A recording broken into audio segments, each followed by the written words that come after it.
In this exercise, we're going to be discussing editing model dimensions.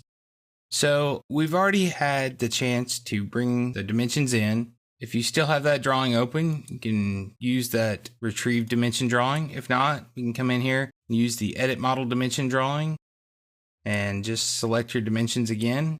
It's good practice to bring them back in. You hit OK.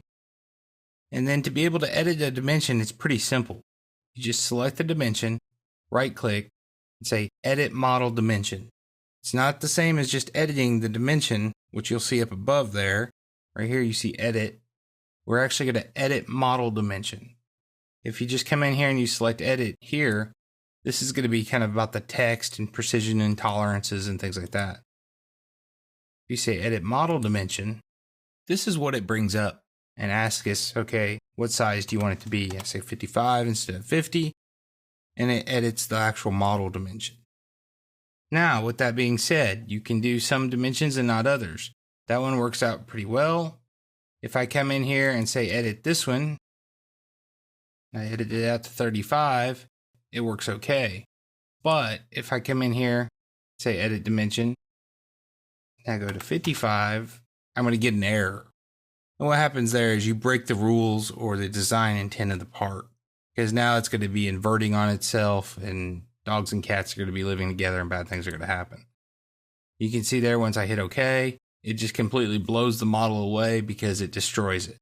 Inventor doesn't know how to handle that, and so it just removes it from the earth and dust to dust and ashes to ashes and all that kind of good stuff.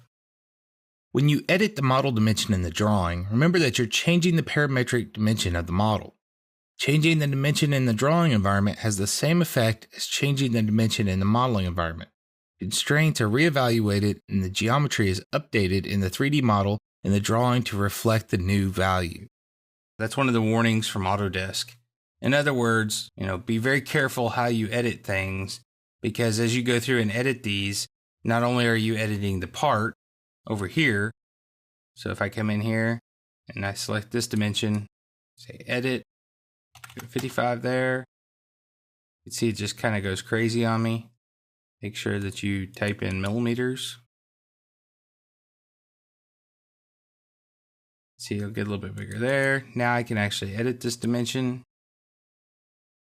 So I get something like that. If I come over here and look at my part, you can see what happened. My little slice here is gone. So if this was some kind of forced block or something like that where I actually wanted that to be able to bend, it will no longer bend. It sealed itself off because we extended that out. You can see what happens to our little all brown there. Our little flat face is pretty much gone. Our all brown gets destroyed. So you can see there's a lot of stuff that happens in there that you may not even notice in here. So be very careful what you're doing. Even if it looks okay in here, make sure you type in millimeters because this is an imperial template that we're working in right now, but it's a metric drawing. If everything looked okay in here, and even if the part looked okay here, if this is in an assembly, we could actually do some pretty bad damage to it. So we want to be careful in how we edit these things. I try not to edit any dimensions in here. To me, if you're editing a dimension, you need to be in the model. There's a reason we created in the model, and that's where you need to be editing everything. Otherwise, we wouldn't need the model. We would still be in 2D CAD. So go back to the model to edit whenever possible. Don't edit in here.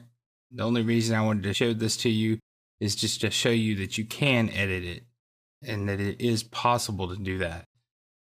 I have ran across something on occasion where I'm working and I do the drawing and I realize, oh man, I forgot, I meant to change this from 0.98. I wanted to round this up to 1 inch. And I meant to do that in the model. And just to save time, I will go in here and do things like that. But very, very rarely do I do that. I actually try to avoid doing that whenever possible because it can get messy really quickly. I'll try to go back to the model and edit my original. So be very careful as you're editing your dimensions in your drawing. But come in here and do it, play around with it, edit some things, and see what happens whenever you do change those.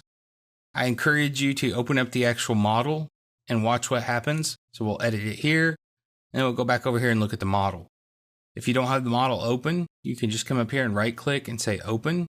So right clicking on the part itself, say open, and it'll open up the model for you in another window. So now you can actually see what you're doing to the drawing and see what's happening to the model itself. So play with this, see what happens, watch your results, cause and effect, and all that kind of good stuff, and see where these dimensions can be very powerful and very dangerous.